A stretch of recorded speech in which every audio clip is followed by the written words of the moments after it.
Hello and welcome back to the game room. You know what I love? Video games. You know what I love? Talking about games. And it seems like a lot of people these days who cover games seem to hate them. Or at least the people who play them. Well, that's not me, and that's not the 4,818 of you beautiful people checking out this video here today.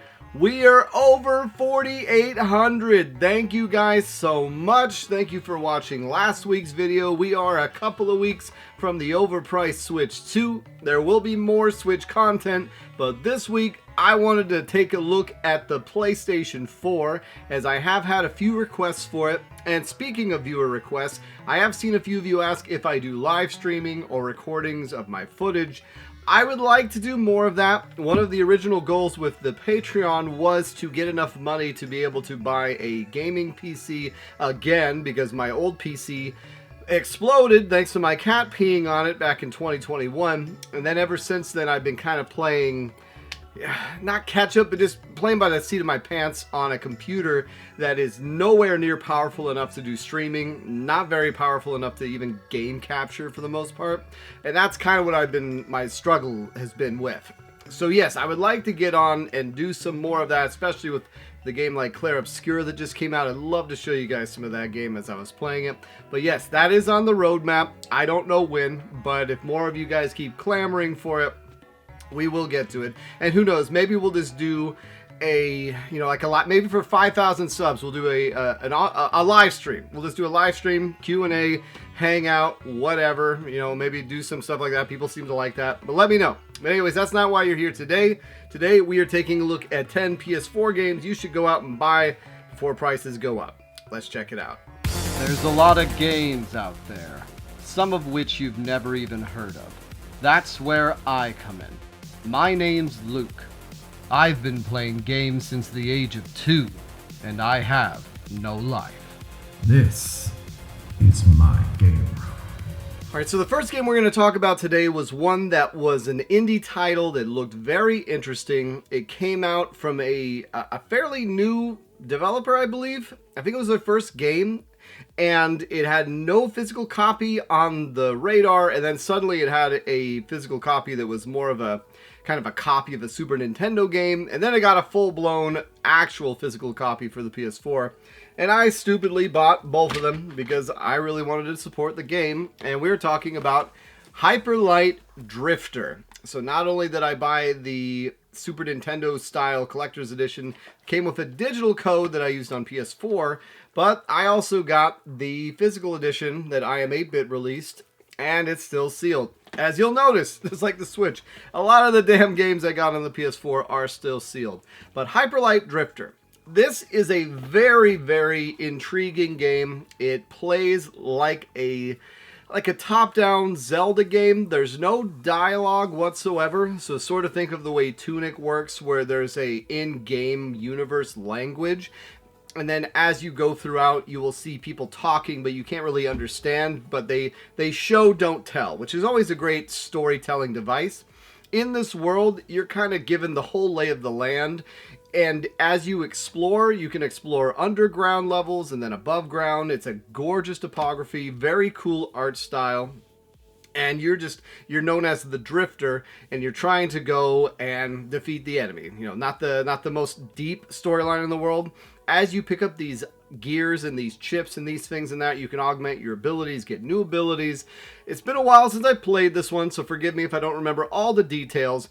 But eventually you will get enough of these gear things or these icons that then open up doors. And there's some that have so many icons that even after you beat the game, some of these doors will not be able to be opened. So there's a lot of hidden secrets, a lot of replay value to this game. It's tough. It's one of those games where it's pretty difficult. There's a lot of rinse and repeat type gameplay in it. So it was very much influenced of the Dark Souls likes and all that. I think this came out in 2015, somewhere around there. And one of my chief complaints is with the map system. So they try to be cute because you can go down floors and down levels. And instead of just having a regular map, say in Metroid, where you open one door or you go in one tunnel and it goes to a new area, with this one, it tries to have this convoluted schematics look, where you get into a room and then you go down a shaft, and instead of just going directly down on the map, it has a direct line that then takes you to that area. So it can get pretty confusing. Overall, really fun aesthetic, a very cool art style, very cool music, made by Heart Machine. I want to say they came out with a second game recently, though I do not believe it was nearly as successful as this one. But Hyperllight Drifter, a great one that you can still find fairly affordably. I think when this originally came out, it was like a $20-$40 game for the physical edition. But yeah, one I highly recommend. Another one of those indie darlings, as I like to say, from the mid-2015s of Axiom Verge, Stardew Valley, this game. And the next game we're going to talk about, which was another one that, strangely enough, these were not limited run game releases. You think they would have been. Well, after or before Stardew Valley, there was another game that was getting a lot of play, much as Stardew Valley was kind of the second coming of Harvest Moon. This game, in a lot of people's eyes, was the second coming of Earthbound. And you already know what game I'm talking about based on that. It is Undertale.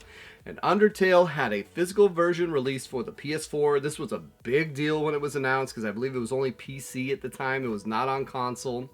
And it's a very, very interesting RPG. So in this game, you have the choice of doing damage or by beating the enemy by essentially doing a dance. So when you get into these combat scenarios, you can choose to attack, but then when you get attacked, you'll have a little heart and a square, and then you have to, almost like playing a bullet hell shooter mini game or things like that, you have to jump over getting attacked, avoid getting damage. And if you do that long enough, you can win over the enemy, and then you'll just win. So you won't get any experience, you won't get powered up, you won't gain any health, so it does make the game a little harder, but there is an achievement through beating the game this way. It's called the passive ascending. Conversely, you can kill everything, including some of the characters and crazy kooky characters you run across, and then that unlocks the evil ending. And then there's a mix of in between. So I actually went through and I beat this game twice. Now there's a lot of call outs to the dog from Mario Paint. I think it's not Thomas Happ who made this, or maybe, no, I think that's Axiom Verge, but the gentleman who made this game was a big fan of Earthbound, put in some of that zany humor. They've had a spiritual successor since this. Can't remember the name of that game. I think it was even free when it was released. But anyways, Undertale, solid experience. It's very, very short. It's the first platinum trophy I ever got by accident. I wasn't even trying to get the platinum trophy. It just happened throughout a normal playthrough. Because they don't give you an achievement for doing the various endings. Music in this game is great. I personally love the Bone Streusel soundtrack. That fight is incredible. It's, now the humor's probably a little cringeworthy, but back in 2015 it was fresh. Back before everyone was doing humor like this. It'd be interesting to go back and see if it still resonates as much as it does.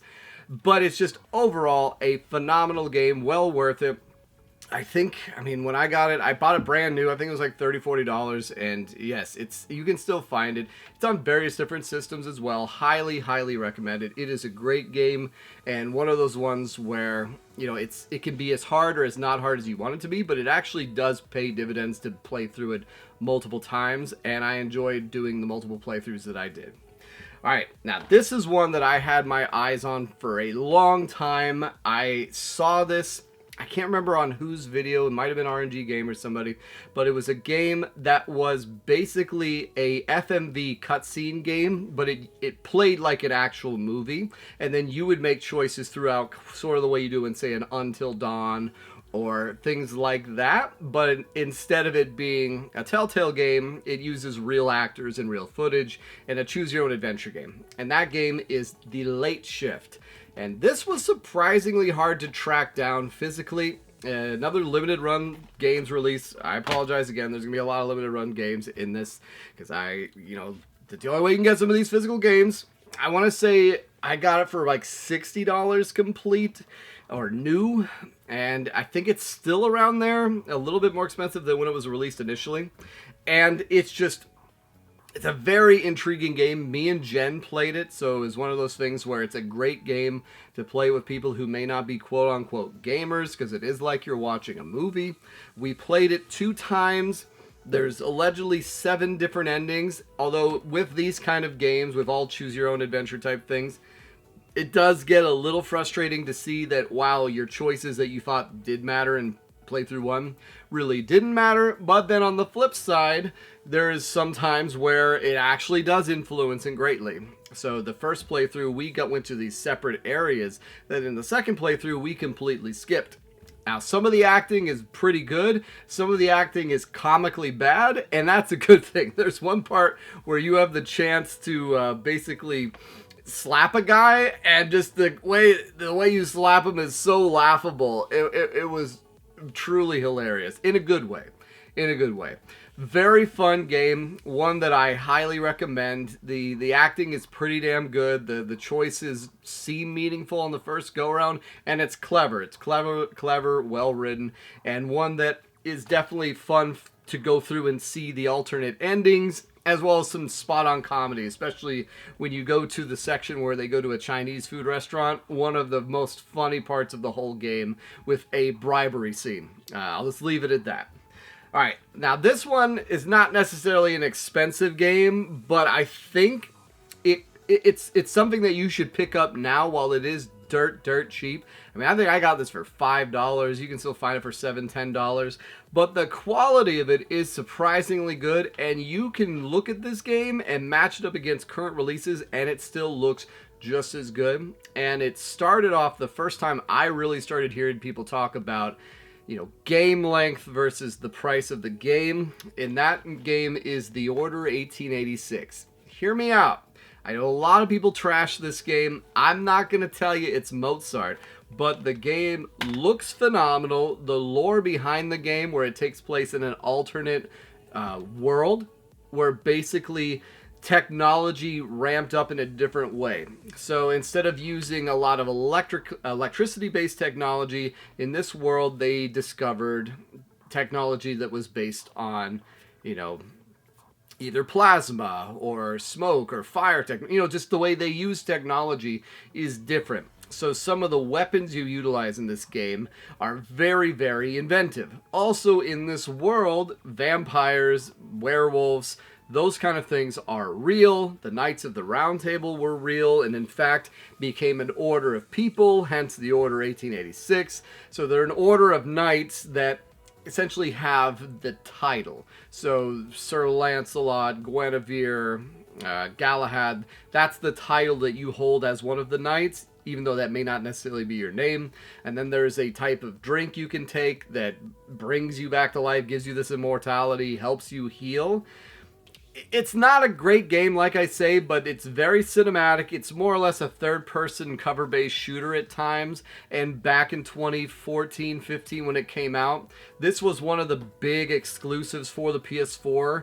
So think of like the Returnal slot for the PS5, where you had the initial Demon Souls when the game came out. And then this was like the next big release. It even got delayed, if I remembered. And people just panned it because it was too short, which honestly I did not understand. I'm not someone that only sees value in how much time I put into a game. I enjoy the experience itself. I mean, hell, Clair Obscur was $50. I've put in 40 hours already. I'm in the end game. And you know what? I would have paid more for it, yes, but I don't factor that in, because I factor in paying for it to have it on my shelf forever, because I don't sell this stuff. So when I bought The Order 1886, if I'd had a PS4 at the time, I would have paid full price for it, and I would not have been disappointed. I bought the game For Honor that way, and I got my month's worth of playtime, really enjoyed it. I'm sure we'll talk about it in another video. But this is a good one, guys. This is a good one. Give it a shot. If you enjoy Gears of War, if you enjoy the Call of Duties, you want something that's got a Victorian feel to it, alternate history, solid acting, and the graphics in this game look impressive. They look better than stuff we get now. You know, when you see these comparisons of CGI from 2004 to 2025 and the 2004 one looks better, think of it like with this game. This game looks pretty damn impressive for what it was. It was supposed to be setting up an entire series, and that's another thing, is that the game more or less ends on a cliffhanger. You kind of swerve where you're going with the plot, because they're setting up this big epic, and I think that's what people complained about too, is that it seems like the game got chopped in half and then they only gave us half a game. And so, yeah, you know, that's kind of one of those things where, like, don't do that, guys. And yeah, this developer fell apart, but still a good one to pick up, still good to experience it. All right, I mentioned this game on the Switch, but I didn't have it. Well, I did pick it up for the PS4, and that game, once again, Blazing Chrome, the greatest Contra game not made by Konami. This game is incredible. The people who make this game make very, very solid games. I talked about Odalus and Anakin for the Switch, but just to talk about Blazing Chrome, this is one where I think you can still find it new, the PEGI release, for like $40. Someone commented in the video where I mentioned on the Switch, the website you could find it, and I almost bought it for the Switch, but right before then, I had put in a best offer on eBay for this. I want to say like $35, and they accepted, and I'm not going to complain. So it's a run and gun co-op shooter. I covered it a couple of years back. It's just dumb fun. Really strides that line between Contra 3 and Contra Hard Corps. And I really, really liked playing the game. The diversity of the levels too, where you're getting on the speeder bike, jumping up and down, climbing around, like, just really hits that Contra niche. It makes you look at Konami like, what is wrong with you people? Why can this company get what you guys can't? Who knows? But yeah, another good one. Pick that one up too. If you don't have the Switch version, if you want an alternative, you can get the PS4 version. That's what's nice, is that there is the ability. If you're looking for the physical copy, you can get the Switch, you can get the PS4, or sometimes PS5. I don't really do Xbox One or Series. I mean, I should get a Series X, but I just don't. All right, moving on to the next one. So this is from a company that is very, very popular now. This was, I want to say, their first or second game, and when I first read about it back in Game Informer, the thing that had me intrigued was that you control two characters simultaneously, and you control one with the left stick and then another one with the right stick. And so I played this as a download-only game, and then, of course, me being the wonderful husband I am, I bought this for my wife for her Christmas or something. He's like, oh, she'd like this game, although she does like these games.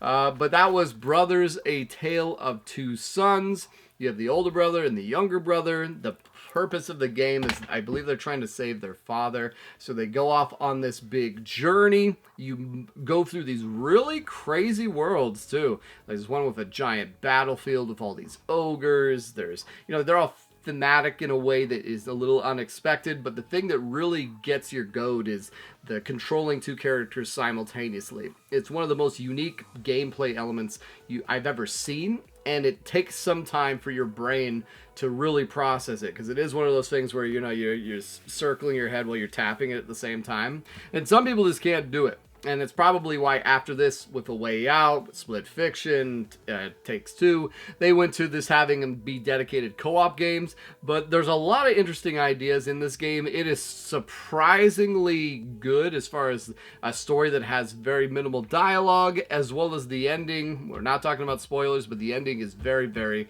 satisfying and unexpected. And it's someone, who has brothers. It is one of those things where, wow, it's nice to imagine a world where you have such a cool brotherly relationship as this. So one to check out if you like unique gameplay. I still think you can get it fairly affordably. I want to say when I got it was like 20, I think it's about $30-$40 now. Highly recommend it. All right, the next one is a limited run game release, and this was a game that I had never heard of, and when I met my neighbor back at the old place I lived at, the one who helped me with the first video on this channel, one of the games he talked to death about that was one of the most unheralded game ever on the Xbox 360 and PS3 digital store was a little game called Shadow Complex. So when Shadow Complex Remastered was announced, I want to say this was the first major get by Limited Run Games back in 2015-16, because when they first came out, they were releasing a lot of games physically that didn't have it, but a lot of those games were kind of trash. Especially if you look at it now, like a lot of their early, so not the first couple ones like Breach and Clear and Saturday Morning RPG, but ones like Rainbow Moon or Lost Ocean, you know, the ones that we all bought because we were stupid, because we got hooked into that damn gotta get them all mentality. A lot of them were trash. With Shadow Complex, I also think this was one of the first ones where they did not do it just as a timed release where you had to get up and order it. I think this was an open pre-order, but I could be wrong.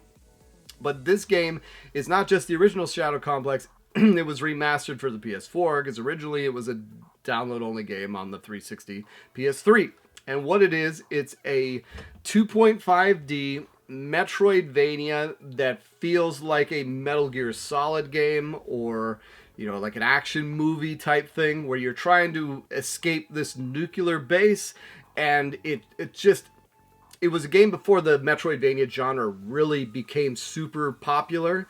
So it's not quite as, you know, skill-based in some regards. It doesn't have the Hollow Knight or the Axiom Verge where it just gets so out there in left field. This one's really a meat and potatoes, more like the Mummy Demastered. It feels like that. It's short, it's sweet, it's got a lot of fun gunplay. One of the nice things with this game that you don't see in other 2.5D games is that you will actually be able to attack enemies in the background. So you will see people coming at you from the background, and I believe your character can attack them as they are there, and not just in the plane of where they are. Maybe I'm wrong. Maybe you just see them coming. Like I said, this one's been a while since I played it too.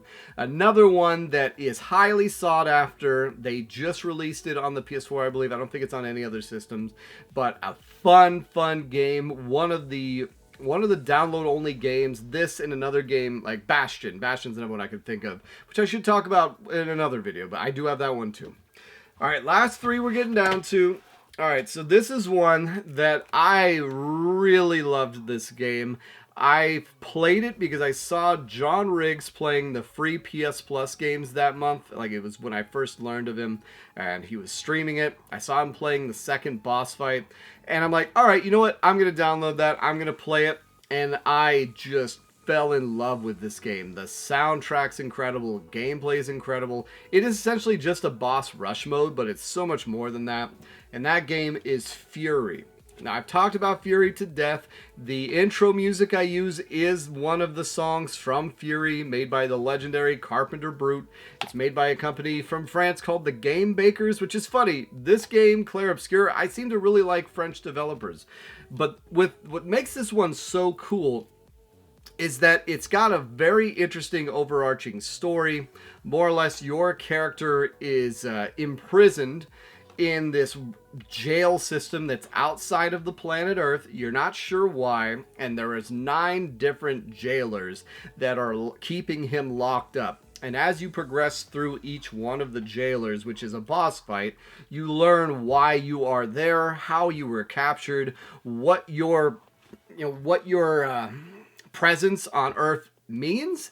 And then after you get through the 9 jailers, there's even a 10th option you have as far as what's going on. You know, I'm trying to be vague here because I know some people get upset. Even the fact that I said there's a 10th one, you know, that might be a spoiler.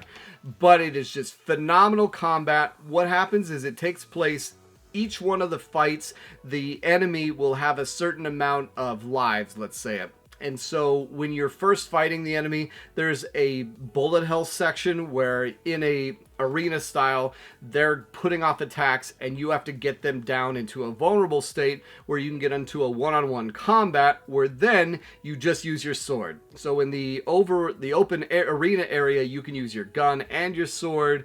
You can charge your gun. You can get health back by doing combos, by blocking, by getting the green orbs they shoot out. That gets your health back. And then when you knock down one of their lives, it fills your health too. And when you get into these one-on-one combat sections, then it's a lot of dodging and getting out of the way, and you can see on the ground where the attacks are coming. It's just very, very phenomenal. I love Fury so much. What's even better about the game is that you beat the game on Fury, it feels so hard. Like, it's one of those true get good moments, but when you get good at it and beat it, it's become so easy. Like, I'm not just saying that. Once your timing is down, it is so easy to do the dance. And then once you beat it on Fury mode, you then unlock something called Furier. And in Furier, it's so much harder, and the enemies add new mechanics. So I appreciate that, unlike most games where the harder difficulty just makes the enemies have more health and you take more damage, that's not how this game works. They take the same amount of damage, you have the same amount of health. I think in some regards they may get extra lives, but the main thing is they get new mechanics. So if before, when they did a big thing, it made a circle come out, now it makes 3 circles that you then have to dodge each individually. And it makes the replay value of it so much better. I love Fury. I could talk to it to death. Originally, I bought 2 copies of this because I was going to do a giveaway of it at some point, and I still have them. They were both sealed, though this one, the seal got broken at some point, and this was my extra copy. What are you going to do? Alright, moving on to the last limited run game we're going to talk about. So this was another game my buddy Ryan introduced me to, and this was a PC-only game at the time, and it is called Risk of Rain. And Risk of Rain 2, I have yet to play I guess they made a remaster of the first Risk of Rain, but what makes this game so cool is it really did the Vampire Survivors synergy kind of dance before Vampire Survivors was a thing. Same thing with something like Binding of Isaac, which I think they were pretty close contemporaries, but in this game you are super zoomed out. It is a potential co-op game. I will say it is much harder in co-op than single player. In the world, you can play as different characters. So there's a Marine, there's a Sniper, there's a Lizard Man, like all the different characters you play as, the Engineer, they have a different play style. So they'll have a different couple of different cooldowns and a regular standard gun, how they traverse through the world. And as you're killing the enemies, there's a difficulty slider that starts at easy, and just the longer you go, the higher it gets. So then you have to have this constant battle between exploring the levels thoroughly to then get all of the potential money from killing enemies, and then opening up the chest to get new augments, but getting through the levels quick enough so that you can not get overwhelmed with the amount of enemies that are coming in later levels. And then once you get to a certain point on the difficulty meter, then the outside of the regular boss of the level, you're going to get mini boss characters coming simultaneously. And the whole purpose is when you start on this level, you have to explore around until you find the exit portal. And when you trigger the exit portal, it then has, I want to say, a 30-60 second timer where you have to survive and then kill all of the enemies, including the boss. And then once you've killed everyone, then you can escape. The other thing about triggering the exit portal is that it also stops any more additional enemies from spawning once that timer ticks down. So it's another way of keeping you from getting overwhelmed. And it's just such a fun experience. Originally there was an endless mode, just like the way Risk of Rain 2 was, but in the original Risk of Rain, eventually you will get to the ending, the ship, where you then fight the final boss and either win or die. As you're playing it, you can unlock permanent upgrades, much like you can in roguelike type games. So permanent upgrades such as the ability to, do this and that will persist throughout every run now in the future, unlock additional characters. It's just a phenomenal game. It was actually supposed to be the second or third video on this channel. So after Treasure of the Rudress, we were going to do Skyblazer, and then we were going to do Risk of Rain. And me and my buddy Ryan went through and actually beat Risk of Rain on co-op and recorded all the footage. And then we had a falling out. So whatever happened to that footage, I don't know, but it is possible. But at the time, for a couple of years, me and him thought it wasn't. Because that's where the synergy came in. Like, he got to the synergy with the Engineer, where you could literally stand still and the game would just play itself. And that's kind of what became, in my opinion, sort of the onus for games like Vampire Survivors, where you don't do anything, you just walk around, but if you get the right item combinations, it does the work for you. Alright, and the last game we're going to talk about here, so this was actually a game I played on the Xbox One. It was an Xbox Games with Gold. But it never got a physical release on the Xbox, and then I saw it get a physical release. I'm not sure who released it, And it just never went down. Like, even now, I think you can still find it on eBay. It's like a $40 game. And finally, I just said, you know what? I want this in my collection. There's even a sequel now, but the first one I really enjoyed, and that is Vulgar the Viking. And this is just a classic 2D side scroller, sort of in the vein of a Rastan or that kind of game. And what makes this game so unique is that there is the ability to garner secret exits out of the levels and then go into these Nirvana alternate levels that are much harder and require you not to die, sort of the way in the NES game Mr. Gimmick has things like that, where it just makes it incredibly hard to beat the game while getting all of this. Vulgar the Viking does a similar thing to that. So if you die, you get kicked from the heaven area down to the bottom, and it's brutal. It's a brutally hard game. It's similar to that Ghosts and Goblins style game. You can only take a couple of hits, if I recall. You're a big ol' badass Viking dude, and it's violent, it's fun, it's got a lot of cool action behind it, the set pieces are interesting, and then that ability to go to these alternate worlds of the levels you've done forever is cool. So, I may not go through and do all of the perfect playthroughs, but it does offer enough to play through what's essentially an arcade game over and over again to then get that slightly different level if I play well enough to get to that Valhalla state or whatever it is. So yeah, Vulgar the Viking, another one to pick up. I don't know if they're going to do a physical version of the second one, but it's just one of those ones that I don't ever really hear anyone talk about, and it is very, very good. And there you go. 10 more games to pick up. Let me know what you think about this week's video, guys. Thank you all so much. We are on the countdown now to 4,900 subs. Less than 200 subs away from 5,000. I can't believe it here as my light dies. That's so incredible, guys. I can't thank you enough. Let me get some better lighting here. Let me see if I can... Yeah, this thing's dead. But anyways, as a reminder, I release a new video every Tuesday. It's been so nice getting a hold of you guys. Take care.